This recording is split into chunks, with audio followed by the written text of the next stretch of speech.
Kita semua tahu bahwa tupoksi KPK adalah untuk mengawasi peredaran uang negara dan melakukan eksekusi atas penyelewengan-penyelewengan uang negara, supaya penyelenggara negara bisa bekerja sesuai amanat undang-undang.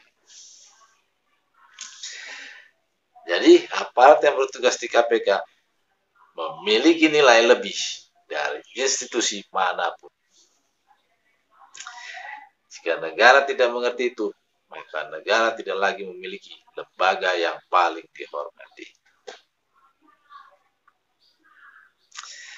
Dan kita semua pasti tahu bahwa Novel Baswedan, seorang aparat penyidik di KPK yang berasal dari kepolisian, yang artinya Novel harus lebih dihargai sebagai aparat dan harus dijaga keselamatannya oleh kepolisian, karena memiliki tugas yang lebih berat dalam menjaga kehormatan negara. Jadi, siapapun itu yang memiliki nilai lebih harus dihargai keberadaannya dan dijaga keselamatannya. Ya, gitu. Sebagaimana sang kepala negara pasti jauh lebih diutamakan daripada menteri atau jenderal. Sang presiden jauh lebih penting dari institusi atau lembaga negara.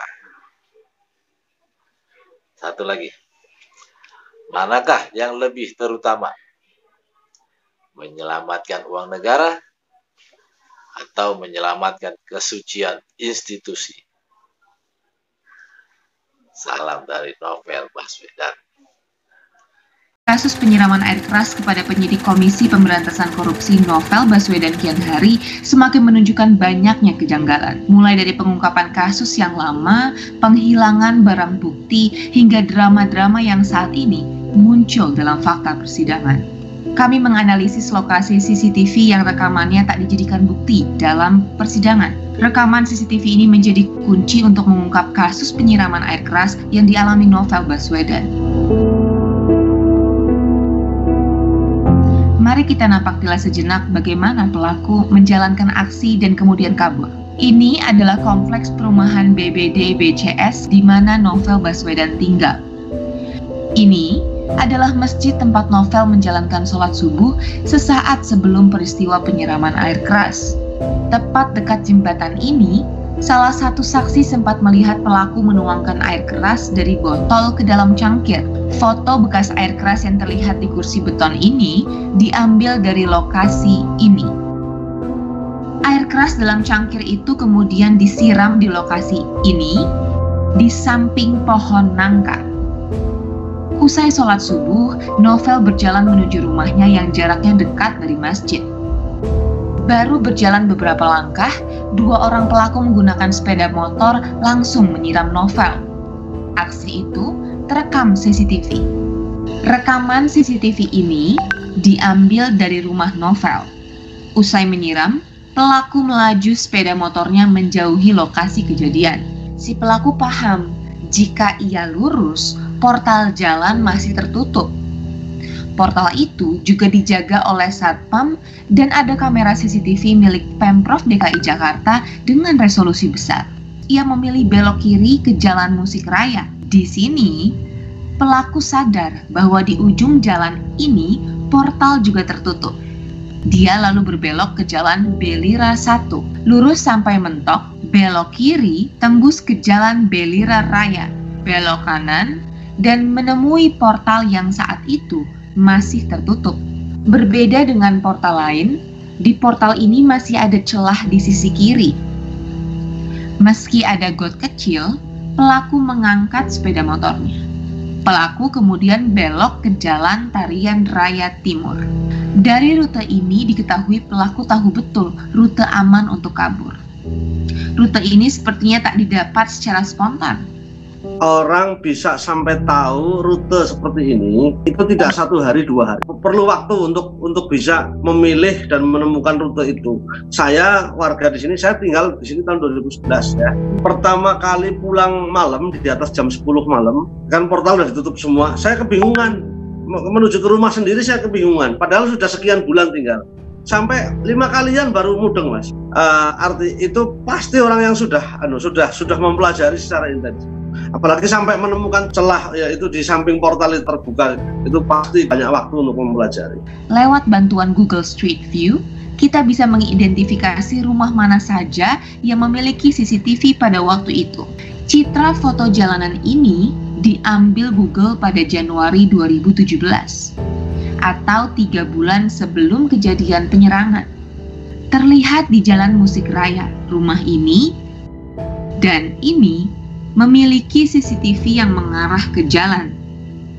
Pada rumah ini, jumlah kamera pengintai cukup banyak. 1, 2, 3, 4, 5, 6, 7, dan 1 di samping 8. CCTV sebanyak ini bisa memantau pertigaan Jalan Musik Raya dan Jalan Belira 1. Kelebihan lain, meskipun gelap, jalan di lokasi relatif lebih terang, sebab ada lampu penerangan ini. Lurus terus, CCTV kembali ada di Jalan Belira Raya di rumah ini.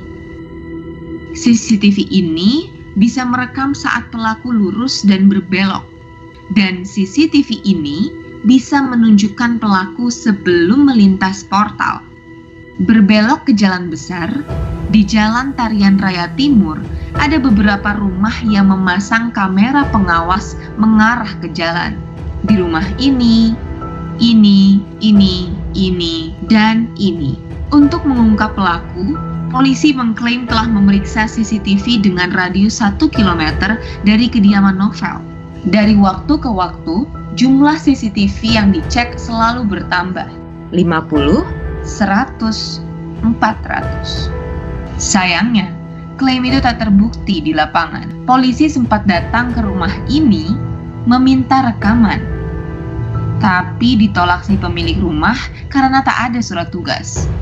Sejak saat itu, polisi tak pernah datang lagi.